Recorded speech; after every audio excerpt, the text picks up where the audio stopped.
Eu quero já entrar numa breve ministração nesta manhã. Eu me alegro muito, eu tenho pensado muito sobre o privilégio que nós temos. O tema da nossa palavra nessa manhã é celebrando a salvação. Eu penso sobre isso, eu medito sobre isso, porque nós não podemos apenas viver de qualquer maneira, mas nós precisamos contar os nossos dias de maneira que nós estejamos melhorando e alcançando sabedoria, como diz o Salmo de Moisés. Então, eu costumo pensar, eu costumo meditar, eu costumo olhar para a minha vida e eu quero que a minha vida faça sentido. Então, meus amados, quando nós começamos a pensar nisso, pensar no privilégio que temos, eu quero já dizer para você o seguinte: você precisa considerar o fato de que você tem a salvação em Cristo Jesus, então se alegre na salvação. Amém? Quem entendeu? Parece que ninguém entendeu o que eu falei até agora. Você está de máscara, mas você pode dar um glória a Deus. Se alegre na salvação. Isso. Por quê? Houve um dia que Jesus Cristo veio ao mundo e morreu por nós. Ele não precisava fazer isso. Nós não éramos dignos disso. Mas Ele veio ao mundo e deu a sua vida para que todo aquele que nele crê não pereça, mas tenha vida eterna. E vida eterna é uma realidade, é a nossa esperança. Porque alguns meses atrás eu perdi meu pai. Ele partiu para a eternidade. 2 anos, perdi meu irmão. Já faz 2 anos, né? Fez 2 anos agora. Pastor Sidney. Nas semanas atrás, numa semana só, perdemos 13 pastores amigos também. E nas semanas anteriores, houve um período dessa pandemia que estávamos perdendo 4 pessoas por semana. A tal ponto que nós fizemos um culto, através do nosso presidente, pastor Mário de Oliveira, foi feito um culto em memória a todos esses guerreiros que partiram nessa época. Mas o que eu quero dizer? Que todos morrem. Ninguém vive, humanamente falando, eternamente. E na verdade, Deus é Espírito. E tudo o que nós podemos ver e tocar veio do mundo espiritual. Deus que é Espírito, criou todas as coisas. Então, do espiritual veio o que é material. Significa que o que é espiritual é superior ao que é material. E o material vai passar, a Bíblia diz que céus e terra passarão. Então, meus queridos, nós precisamos nos preocupar com a eternidade, porque é de fato o que interessa. Porque nós não estaremos vivos para sempre nesse contexto humano. Então é necessário nós pensarmos, porque pessoas velhas, novas, né? Desculpe o velho, mas querendo dizer pessoas mais experientes, e os mais novos também, todos estão sujeitos às mesmas coisas. Mas o que nós precisamos entender aqui, o principal, é a eternidade. Nós, em Cristo Jesus, nós temos o principal, nós temos a eternidade. Então se alegre por conta disso. Nós precisamos celebrar. Então quando eu aprendi ao longo dos anos e ministrando em muitos lugares, e ontem falava com alguns líderes de outros estados, e eles estavam me dizendo: pastor Samuel, lá em 2002 nós ouvimos sobre você, sobre o teu ministério, e ouvimos algumas palavras suas e fomos impactados com algumas coisas. E uma das coisas que eu ensinei, que eu tenho ensinado ao longo dos anos, e que ele mencionava ontem, um rapaz lá do Rio Grande do Sul, ele dizia o seguinte, que eu estava ensinando sobre a importância do culto, e que quando nós chegamos à casa do Senhor, nós temos que entender o que estamos fazendo. Nós não estamos aqui à toa. Nós estamos aqui cultuando a um Deus que é vivo, não é qualquer Deus, é o único Deus, um Deus vivo, um Deus poderoso, um Deus que era, que é e que sempre será, o Deus criador de todo o universo. É esse Deus que está aqui em espírito. E veja que se Ele está aqui, E com esse entendimento, eu preciso entender que não é só cantar que nós te damos glória e nós honramos o teu nome. O meu corpo precisa expressar aquela gratidão que os meus lábios confessam. O meu corpo, aquilo que está em meu coração precisa ser expresso através de atitudes, através do meu semblante. Porque, meu querido, senão o nosso culto não é um culto racional e um culto inteligente. Então eu preciso te dizer, querido, que você tem um corpo e o nosso corpo precisa ser oferecido constantemente a Deus como um sacrifício que seja aceitável, como diz Pedro, um sacrifício que seja aceitável. E se for aceitável, Deus levanta do seu trono, Ele se inclina para nós, Ele olha e Ele nos agracia e Ele diz o seguinte: eis filhos em quem eu tenho prazer. Por isso então, nessa breve introdução da palavra, eu quero te dizer: ofereça o teu corpo como um sacrifício santo. O levantar das mãos é porque nós reconhecemos a grandeza dEle. Quando nós abrimos a boca e dizemos glória a Deus, é porque nós entendemos que Ele é o único digno de honra e de glória. Quando nós dizemos amém, nós estamos concordando com uma palavra que representa aquilo que o nosso Deus é. Então, meu amado, o nosso Deus está aqui. E nós, meus amados, temos a honra de estar nesse lugar. Podemos nos reunir e glorificar o nome de um Deus que é o Criador de todas as coisas. Por isso demos glórias e honras a Ele. Eu convido você a dar uma salva de palmas, entendendo o que eu acabei de explicar. Aleluia. Glória a Deus. Aleluia. Se Ele é digno, aplauda bem forte e glorifique o seu nome. Aleluia. Aleluia. Então, meu querido irmão, o culto é de gente viva para um Deus vivo. Os vivos dão glória, se manifestam. E nós precisamos celebrar o Deus da nossa salvação. Porque, meus queridos, eu estava pensando outro dia. Veja só, olha que coisa tremenda. Isso me deixa o meu coração muito alegre. E eu fico impactado com isso. Quando a gente começa a meditar nas coisas de Deus, pensa o seguinte. Vamos falar da criação. Lá em Gênesis, capítulo 1, no primeiro versículo: no princípio, criou Deus os céus e a terra. No princípio, obviamente do ponto de vista humano, porque Deus não tem início nem tem fim. Mas houve um momento da eternidade que Deus resolve criar todas as coisas. Então, no princípio, criou Deus os céus e a terra. Agora pensa comigo. Vamos falar de uma galáxia. Porque Deus criou as galáxias. Agora pensa só. Galáxia, o que são galáxias? Não é uma aula aqui, mas pensa comigo. O que é uma galáxia? Eu quero te levar a um entendimento. É um aglomerado de estrelas, bilhões de estrelas, trilhões de estrelas, de planetas.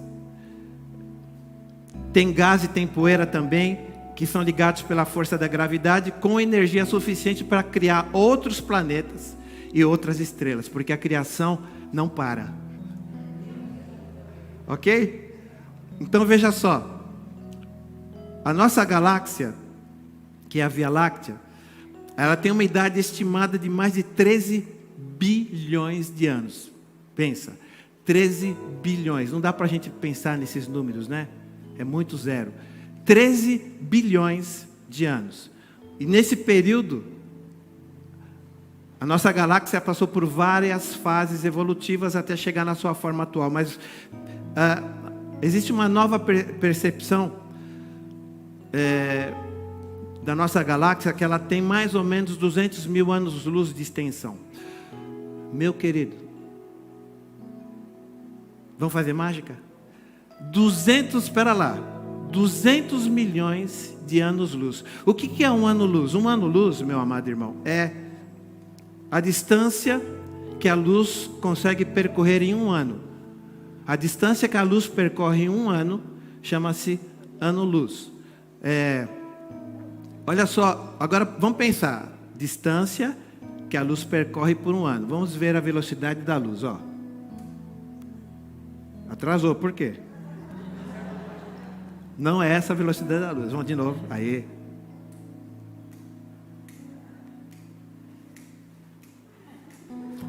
Viu? Essa é a velocidade da luz. Instantâneo. Agora, nessa velocidade por um ano. Onde vai chegar isso? Isso é um ano-luz, irmão. Agora, meus queridos, a nossa galáxia tem 200 mil anos-luz de extensão. Dá para calcular isso? Ítalo, dá para pensar sobre isso? Agora, meu amado irmão, eu estou falando de uma galáxia, existem 2 trilhões, onde o pessoal conseguiu chegar até agora, 2 trilhões de galáxias. Você consegue concatenar essa ideia aí? E tudo isso foi criado por Deus. Agora, se isso não mexer com você, eu não sei mais o que eu vou fazer. Eu vou pular daqui de cabeça. Porque em meio a toda essa grandeza, isso é pouco ainda, em meio a tudo isso, houve um momento que Deus resolve criar a sua obra-prima. Sabe quem é a obra-prima de Deus? Eu e você. Somos os únicos seres criados com capacidade de desenvolver relacionamento com Deus. Isso não é à toa. Os únicos seres com capacidade de contemplar a grandeza de Deus, admirar o que Deus fez e desenvolver relacionamento com Ele, entendendo quem Ele é, somos nós. Por isso que nós fomos feitos à sua imagem e semelhança. Ou seja, há um propósito para você existir. Não há sentido em existir se você não entender essas coisas e se a tua vida não estiver convergindo para Deus. Não há sentido em existir se nós não cumprirmos o propósito para o qual fomos criados, porque fomos criados à sua imagem e semelhança. Então a nossa existência não pode ser uma existência em vão, uma existência vazia, porque o que acontece, embora a gente tenhamos sido criados com esse propósito, desenvolver também relacionamento com Deus, o Senhor nos deu livre arbítrio, que é o que? O poder de escolha. Deus criou de forma inteligente seres que podem escolher, porque Deus não criou ninguém para ser manipulado, mas Deus nos criou para que, ao reconhecê-lo, espontaneamente nós tomemos a decisão de servi-lo, de permitir que Ele nos governe, porque é preciso escolher. Deus nos deu poder de escolha, inclusive para os anjos Deus deu poder de escolha, e nós precisamos escolher. Ao homem é dado o direito de escolha. Então veja, meu amado irmão, que está aqui nessa manhã, eu estou dizendo tudo isso para você entender quem é o teu Deus, e para você celebrar o Deus que você tem. Nós precisamos nos alegrar, porque existe um Deus. E veja que quando Deus nos criou, a Bíblia diz que antes do Senhor nos criar, lá em Salmo 139, nos versos 16 e 17, está escrito assim, o salmista profeticamente diz o seguinte: os teus olhos viram o meu embrião, todos os dias determinados para mim foram escritos no teu livro antes deles existirem.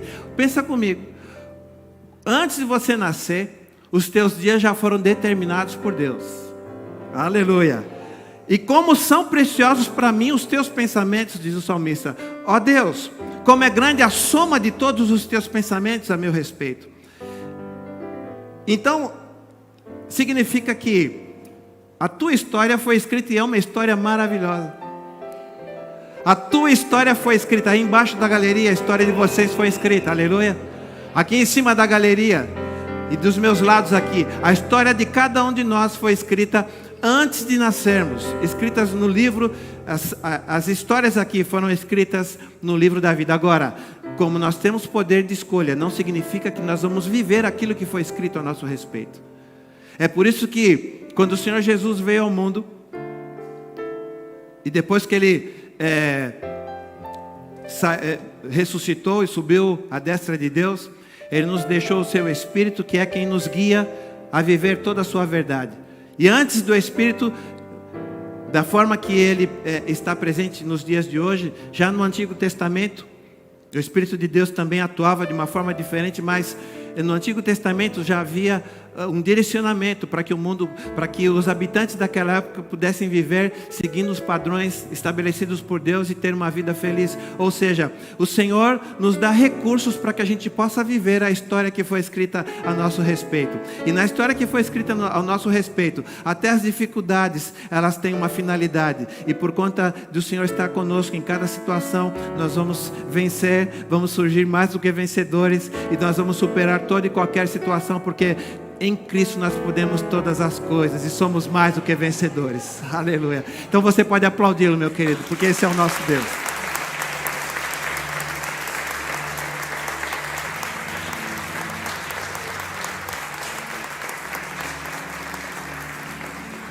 Você está aqui porque você escolheu. Poderíamos estar em outro lugar qualquer. Eu não trocaria a minha vida por nada. Quando você completa 60 anos, você pensa um pouco sobre toda a tua trajetória. Certo, Alberto? A gente vai pensando, né? Mas você é novo ainda, que nem eu.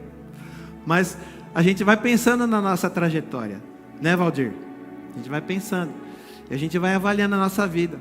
E eu não trocaria a escolha que fiz em seguir Jesus, jamais. Não mudaria a mulher com quem casei, aleluia. Nem a filha que tive, nem o genro que tenho. Vai anotando aí. Nem a sogra, jamais. A minha amiga, nunca trocaria, jamais.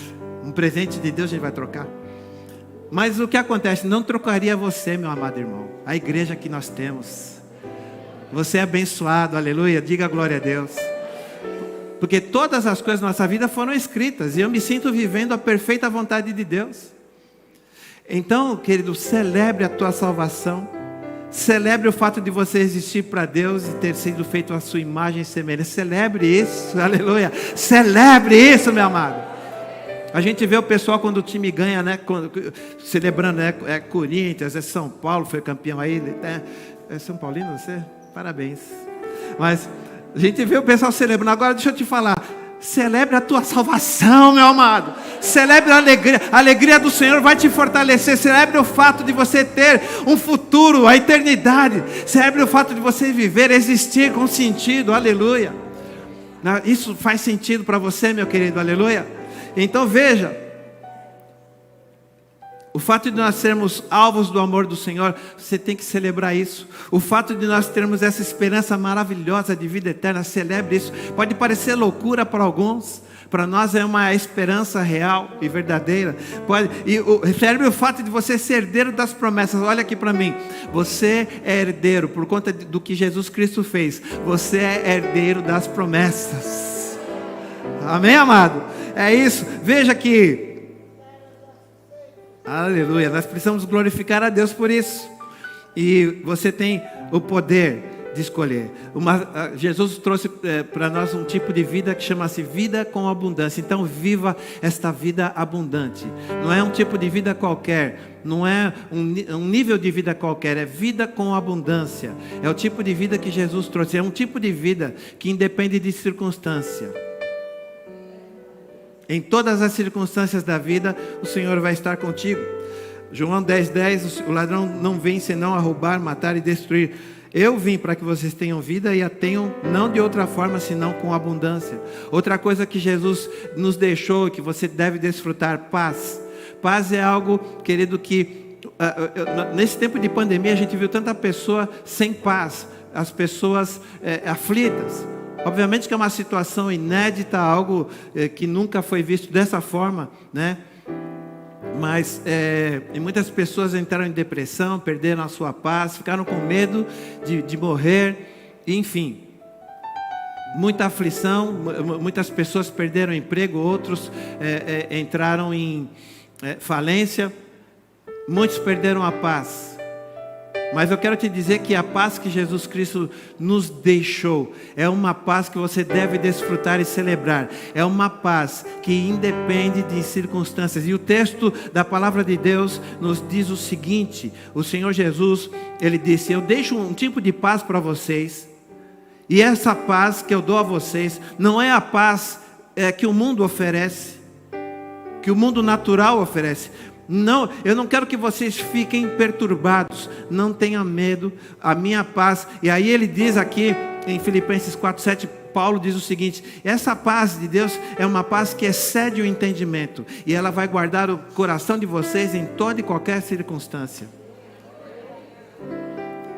Então é o tipo de paz que tem que estar no teu coração, independente do que estamos vivendo, com pandemia ou sem pandemia, com dificuldade ou sem dificuldade. Eu quero te dizer que a paz do Senhor, ela é uma paz que excede a compreensão e o entendimento, e essa paz está à disposição, como diz a palavra de Deus, a todos quantos o receberam, deu-lhes o poder de serem feitos filhos de Deus, a saber, aqueles que creem no seu nome. Essa paz está à disposição de quem tem Jesus Cristo na sua vida, a paz que independe da situação.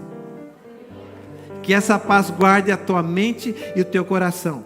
E já encerrando essa ministração dessa manhã, também algo que o Senhor nos deixou é a esperança. Então, quando nós olhamos no dicionário, esperança é uma crença emocional na possibilidade de resultados positivos relacionados a eventos que estão acontecendo ou que vão acontecer, tanto a nível pessoal quanto no coletivo. Nós temos uma esperança que a pandemia, isso é coletivo, que a pandemia acabe em breve. Temos esperança que todos vocês estejam bem, com saúde. Você tem esperança de prosperar, de conquistar coisas.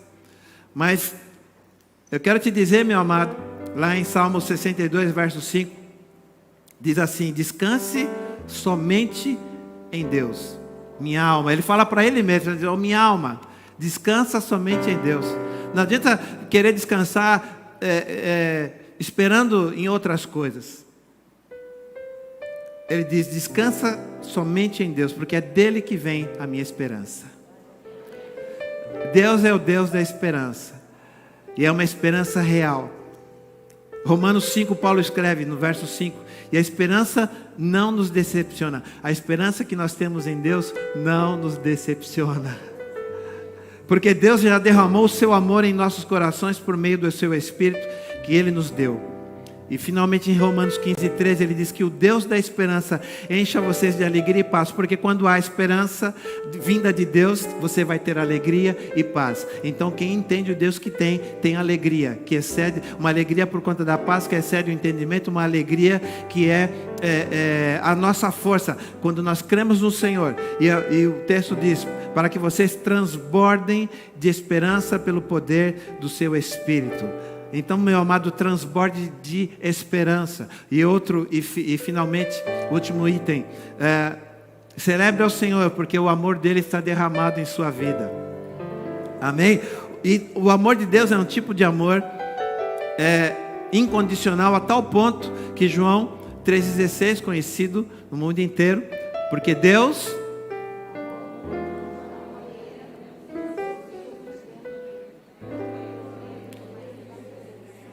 Ok, depois a gente ensaia um coro melhor, mas porque Deus amou o mundo de tal maneira que deu o seu Filho unigênito, o seu único Filho, para que todo aquele que nele crê não pereça, mas tenha a vida eterna. Ele amou o mundo de tal maneira que Ele deu o seu Filho por conta de cada um de nós, por causa de cada um de nós. Deus amou tanto você e continua amando tanto você, que Ele mandou Jesus tempos atrás, já pensando em você nos dias de hoje. E Romanos 8:38 diz assim: eu estou convencido, Paulo, depois de ter tantas experiências maravilhosas com Deus, ele diz assim: eu já estou convencido que nem morte, nem vida, nem anjos, nem demônios, nem o presente, nem o futuro, nem quaisquer poderes existentes, nem altura, nem profundidade, nem qualquer outra coisa. Onde está o glória a Deus aí? Onde está o aleluia? Nem outra coisa qualquer na criação será capaz de nos separar do amor de Deus que está em Cristo Jesus, que é o nosso Senhor.